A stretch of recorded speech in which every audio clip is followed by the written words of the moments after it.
narrative. I still remember that night perfectly. My wife had insisted we host dinner for her coworkers and their spouses, something about networking and making connections. I spent hours preparing everything, cleaning the house, cooking a three-course meal, making sure the wine was properly chilled. I wanted to impress them, to make her proud. The evening started pleasantly enough with casual conversation over appetizers. Everyone seemed to be enjoying themselves, complimenting the food and atmosphere. I started to relax, thinking, maybe this wouldn't be so bad after all. That's when things took a turn I never expected. My wife was on her third glass of wine when the conversation somehow shifted to relationships. She looked at me with that smile, the one I'd come to recognize as trouble, before turning to her colleagues. "You know what's funny?" she said, her voice slightly louder than necessary. "When we first met, I thought he would be this amazing catch. Tall, successful, impressive in all areas." She emphasized the word all with a theatrical wink. Her colleague's husband asked, "And he isn't?" Everyone laughed, thinking it was just playful banter between spouses. "Well, let's just say," she held up her hand, pinching her thumb and index finger together with barely any space between them. "Some things don't measure up to expectations." The table erupted in laughter. I felt my face burning, unable to look at anyone. But she wasn't finished. "Honestly, it's like being married to a teenage boy. Quick to start, quicker to finish, if you know what I mean." More laughter followed as she continued. "Sometimes I wonder if I should buy him a booster seat for dinner." One of her female colleagues tried to change the subject, probably sensing my discomfort. But my wife persisted. "No, really, it's fine. We all have our crosses to bear. Mine's just smaller than most." She raised her glass in a mock toast and everyone reluctantly joined, the atmosphere now thick with awkward tension. I sat there frozen, my food untouched as the conversation mercifully moved on to other topics. But the damage was done. I could see it in their eyes. Pity, embarrassment, that uncomfortable awareness you can't unsee. My manhood, my confidence, my dignity, all laid bare as a joke at my own dinner table. What hurt most wasn't just the humiliation. It was the realization that the person who was supposed to be my closest ally, my partner in life, thought so little of me that she would use my most intimate insecurities as dinner entertainment. I managed to get through the rest of the evening on autopilot, clearing plates, refilling drinks, forcing smiles at appropriate moments. Inside, something was breaking. Something fundamental was shifting in how I saw my marriage, my wife, and myself. After our guests left, she acted as if nothing had happened. When I confronted her about it, she dismissed my feelings entirely. "Oh, lighten up, it was just a joke. Everyone has these kinds of playful jabs at their partners. You're being too sensitive." That night, as she slept soundly beside me, I lay awake staring at the darkness. Her words played on repeat in my mind. It wasn't the first time she had made comments about my height or my performance in bed, but it was the first time she had done it so publicly, so deliberately. Little did I know this dinner party would be the catalyst that finally opened my eyes to the truth of our relationship. Sometimes humiliation can be the wake-up call you never knew you needed. That dinner party wasn't an isolated incident. As I lay awake that night, memories flooded back, a constant stream of small cuts that had slowly bled my self-worth dry over our 8 years together. In the beginning, her comments were subtle, often disguised as jokes or helpful suggestions. "Maybe you should wear shoes with thicker soles," she'd say, before we attended events with her colleagues. "It might help you look more authoritative." I'd laugh it off, thinking she was just being practical. Then came the bedroom comments. What started as guidance quickly turned into criticism. "Is that it?" she'd ask with visible disappointment. "Already?" Or worse, she'd sigh and turn away, mumbling, "Don't worry about it. I'm used to it by now." Each time I tried harder to please her, only to face more disappointment, more sighs, more subtle shakes of her head. My promotion at work 3 years ago should have been a celebration. Instead, when I proudly told her about my new senior position, she responded, "That's nice. I guess they must not have had many options this year." Then she immediately changed the subject to her own work accomplishments. I remember standing in our kitchen, champagne unopened, as she talked about herself for 40 minutes straight. Family gatherings were another battlefield. She'd introduce me to distant relatives with a hand on my shoulder, saying things like, "This is my husband. He's not what I expected when I dreamed about marriage as a little girl. But we make do, don't we, honey?" All while wearing that perfect smile that made everyone think she was just being playfully affectionate. When we shopped for clothes, she'd hold up smaller sizes and say, "Maybe someday, right?" in front of store assistants. If I tried something on that I liked, she'd frown slightly and say, "It's fine if that's what you want, but it doesn't really do you any favors." Even my hobbies weren't safe. When I started taking guitar lessons, something I'd always wanted to do, she laughed and told her friends on the phone, "It's cute. His fingers are too small to reach some chords properly, but he tries so hard." I stopped playing after 3 months. The most consistent pattern was how she'd build me up in private just enough to tear me down in public.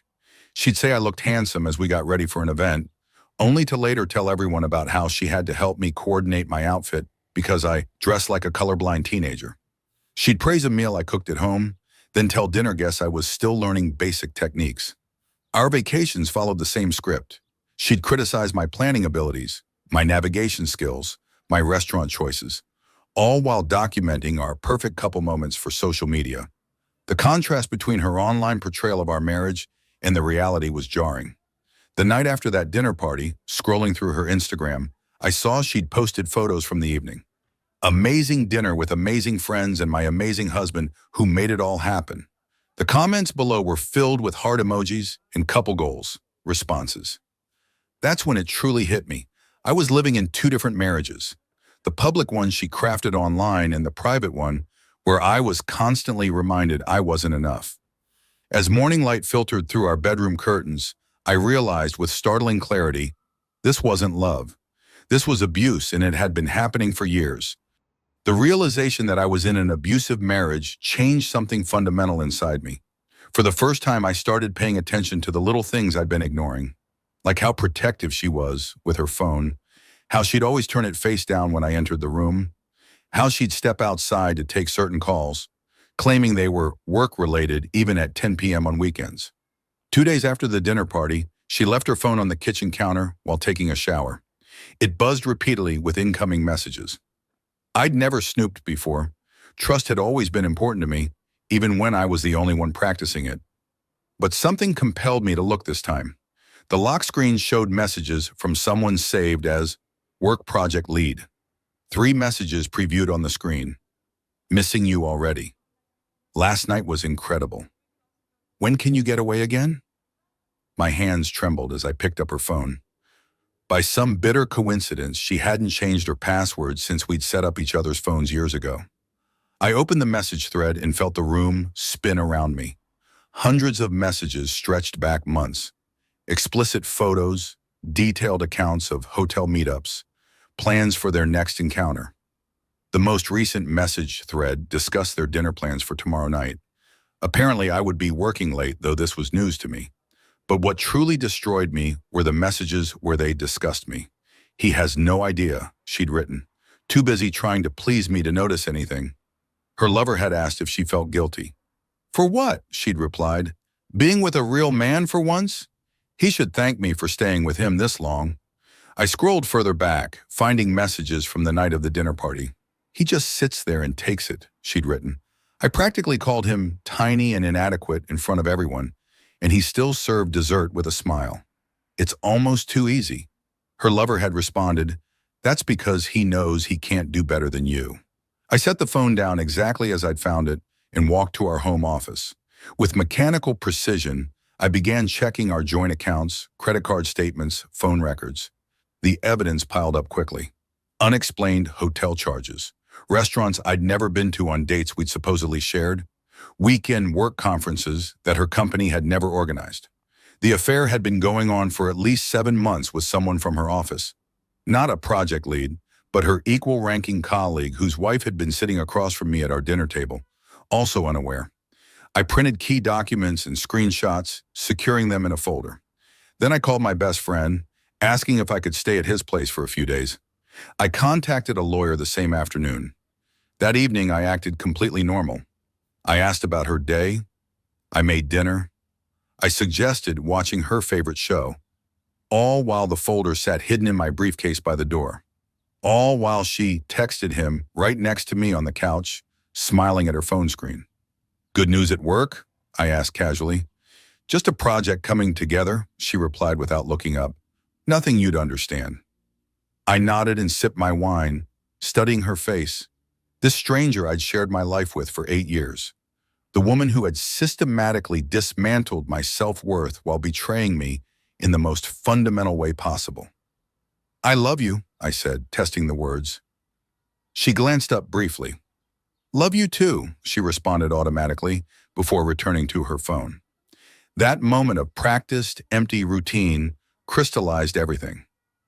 I wasn't just being belittled and mocked. I was being actively deceived by someone who held no real love for me. And for the first time since the nightmare began, I felt something unexpected rising within me. Not heartbreak, not even anger, but a cool, clarifying resolve. It was time to end this charade. I spent the next day setting everything in motion. I transferred half our joint accounts to a new personal account. I called my lawyer again to finalize our strategy. I even took the afternoon off to move essential belongings to my friend's place while she was at work. Everything was in place for the confrontation I knew had to happen. That evening, I prepared her favorite dinner, salmon with roasted vegetables and white wine. She came home, surprised by the romantic setup. "What's the occasion?" she asked, tossing her keys on the counter. "Just felt like doing something nice," I replied, pouring her a glass of wine. "How was your day?" "Busy, stressful, the usual." She checked her phone again, probably messaging him, before sitting down. We ate in relative silence until I finally spoke. "I need to talk to you about something important." She sighed dramatically. "Can it wait?" "I'm exhausted." "No, it can't." I placed the folder on the table between us. "I know about the affair."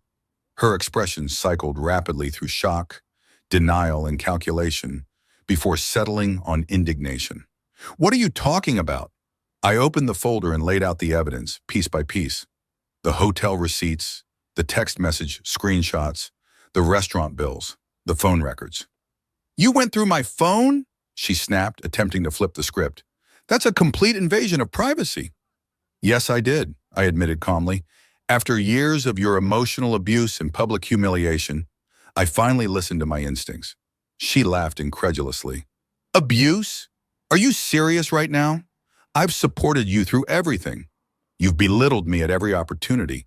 "And," I countered, "you've mocked my height, my performance in bed, my career, all while sleeping with someone else." Her strategy shifted instantly. Tears formed in her eyes. "I made a mistake. It didn't mean anything. We can work through this." "The affair is just one part of why this marriage is over," I explained, maintaining my composure. "Even without it, I wouldn't stay with someone who treats me with such contempt." She reached across the table for my hand. I pulled back. "You don't understand," she pleaded. "I've been under so much pressure at work. He was just there." It was a moment of weakness. 7 months of moments, I corrected her. "And the things you said about me." Her tears vanished instantly, replaced by cold fury. "Fine. You want the truth?" "Yes, I've been unhappy." "What did you expect? You never satisfied me. Not financially, not emotionally, not physically." I nodded, almost relieved to finally hear her honest thoughts. "That's exactly why I'm leaving. I deserve better than someone who sees me that way." "You?" she scoffed. "Better than me? Good luck finding anyone who'll put up with your limitations." She gestured dismissively at my entire body. In that moment, looking at her beautiful face twisted with cruelty, I felt a strange sense of peace. This woman had never loved me. She'd only loved controlling me, diminishing me. "I've already spoken to a lawyer," I said. "The divorce papers will be ready tomorrow. I'll be staying elsewhere until it's finalized." Her expression changed again, panic breaking through the contempt. "You can't be serious. Where will you go? What will people think?" "I don't care what people think anymore," I replied, standing up. "That was always your concern, not mine." As I moved toward the door, she rushed after me, grabbing my arm. "Wait, we need to talk about this. You can't just throw away 8 years." I gently removed her hand. "You threw them away. One comment, one lie, one betrayal at a time. For the first time in our marriage, I saw something new in her eyes. Respect. Not love, not affection, but a stunned recognition that I was no longer under her control. "You'll regret this," she whispered. "You'll never find anyone like me." I smiled genuinely. That's exactly what I'm counting on. I walked out of our house that night with just a suitcase and my laptop. The cool evening air felt like freedom against my face. My friend was waiting in his car at the end of the block. I'd arranged everything down to the minute. She followed me to the porch, her voice shifting between rage and desperation. "You think this is some kind of movie moment?" she shouted. "You think you're teaching me a lesson? Get back inside." I kept walking, not looking back. Her voice changed again. "Please," she called, softer now. "I'm sorry. We can fix this. I'll go to therapy. I'll do whatever you want." For a second, my steps faltered. 8 years of habit nearly pulling me back into her orbit. But then my phone buzzed with a text from her lover, sent to both of us. "Is everything okay? You're not answering my calls." She must have realized I had his number. Her scream of frustration echoed down the street as I reached my friend's car. "She doesn't look happy," my friend observed as we drove away. "She's not used to losing control," I replied. The next 3 days were a blur of practical matters. My lawyer expedited the divorce papers. I opened new accounts. I arranged for a moving company to collect my remaining possessions while she was at work. I found a small apartment and signed a 6-month lease. Throughout it all, my phone never stopped. Her messages came in waves, angry, then pleading, then threatening, then bargaining. She showed up at my office, creating a scene that only reinforced my decision. She sent her sister to talk sense into me, which backfired when her sister, after hearing the full story, quietly told me she understood my decision. On the 4th day, I returned to the house with a police escort to collect some personal items I didn't trust the movers with. Family photos, heirlooms from my parents, important documents. She was waiting, eyes red and puffy. "You called the police on me?" she hissed as I entered. "I'm just here for my things," I said, moving past her to her bedroom. She followed me, watching silently as I collected what remained of my life before her. "What about all the good times?" she finally asked. "You're just throwing everything away?" I paused, considering my answer carefully. "No, you did that when you decided I wasn't enough." "I never said—" "You didn't have to say it. You showed it. Every day, in 1,000 tiny ways." For the first time, she seemed to have no response. She stood in the doorway, diminished somehow as I carried my box toward the front door. As I reached the threshold, she made one last attempt. "Your name is still on the mortgage," she said. "You're still responsible for half." I nodded. "The lawyer will sort that out. Sell the house if you need to." "I can't afford it alone," she admitted, vulnerability breaking through her armor. "That's not my problem anymore." Her face contorted with a flash of the old contempt. "This is exactly why I needed someone else. You're too weak to even fight for our marriage." I looked at her, really looked at her, one last time. In that moment, I saw her clearly. Not the goddess I'd placed on a pedestal, not the cruel manipulator of recent days, but just a flawed, insecure person who had built herself up by tearing others down. "I'm not fighting for something that hurts me," I said simply. "That's not weakness. That's self-respect." I closed the door behind me, her first genuine sob breaking through as it clicked shut. The sound followed me down the walkway, raw, uncontrolled, and strangely satisfying. In the police officer's car, I exhaled fully for what felt like the first time in years. My phone buzzed again with her incoming call. I turned it off. "All good?" the officer asked. "Getting there," I replied, watching our house shrink in the side mirror as we drove away. 6 months can change everything. The divorce was finalized faster than expected. She didn't contest it once she realized I wouldn't return. The house sold quickly, and after splitting the proceeds, I had enough to place a down payment on a small but modern condo downtown, closer to my office. The first month alone was the hardest. I'd wake up reaching for someone who wasn't there, momentarily forgetting everything that had happened. But gradually, those moments became less frequent. I joined a gym, not to bulk up or prove anything, but simply because I wanted to feel stronger. I started therapy, unpacking years of subtle manipulation I'd normalized. At work, I threw myself into a major project that had intimidated me before. Without her voice in my head telling me I wasn't capable enough, I excelled. 3 months after moving out, I received the promotion I'd been hesitant to pursue when we were together.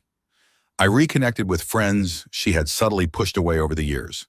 I restarted guitar lessons. I cooked meals I enjoyed without worrying about her critiques. Small freedoms accumulated into a new life, one built around my own wants and needs rather than someone else's approval. Dating wasn't initially on my agenda, but 4 months after the separation, I met someone at a client's corporate event. She was the project manager for their company, intelligent, direct, and genuinely kind. Our conversation flowed easily, and when she suggested coffee the following week, I surprised myself by saying yes. That coffee date turned into dinner, then weekend hikes, then more. She never made me feel judged or inadequate. The first time we were intimate, I braced myself for disappointment or comparison. Instead, she was present, communicative, and afterward, she held me close and whispered, "That was perfect." 3 simple words that healed wounds I hadn't realized were still open. Then came the day I'd privately dreaded. My friend was getting married, and the reception was at an upscale restaurant where local professionals frequently gathered. I knew there was a high probability of seeing my ex-wife there. I arrived with my new partner, feeling confident in my tailored suit and the life I'd rebuilt.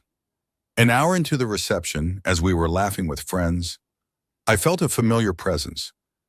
My ex-wife stood across the room, staring at us. She looked thinner, more sharply dressed than usual, as if trying to project a perfect image. Our eyes met briefly. I nodded politely and returned to my conversation without missing a beat. Later, as my partner and I danced, my ex approached. "You look, well," she said, her voice tight. "Thank you. So do you," I replied simply.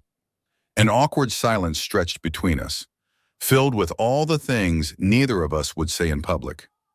"I heard about your promotion," she finally offered. "Congratulations." "Thank you." She glanced at my partner, who had stepped away to get drinks. "She seems nice." "She is," I confirmed. "Very." Another pause. She seemed to be waiting for something, questions about her life perhaps, or some indication that I missed her. I offered neither. "Well," she said finally, "I should get back to my table."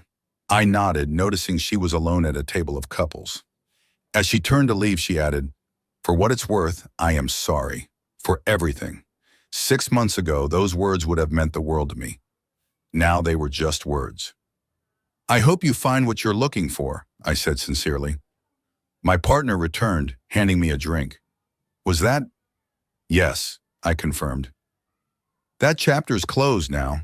She squeezed my hand knowingly, and we rejoined our friends. Later that night, as we left the reception, I caught one last glimpse of my ex-wife.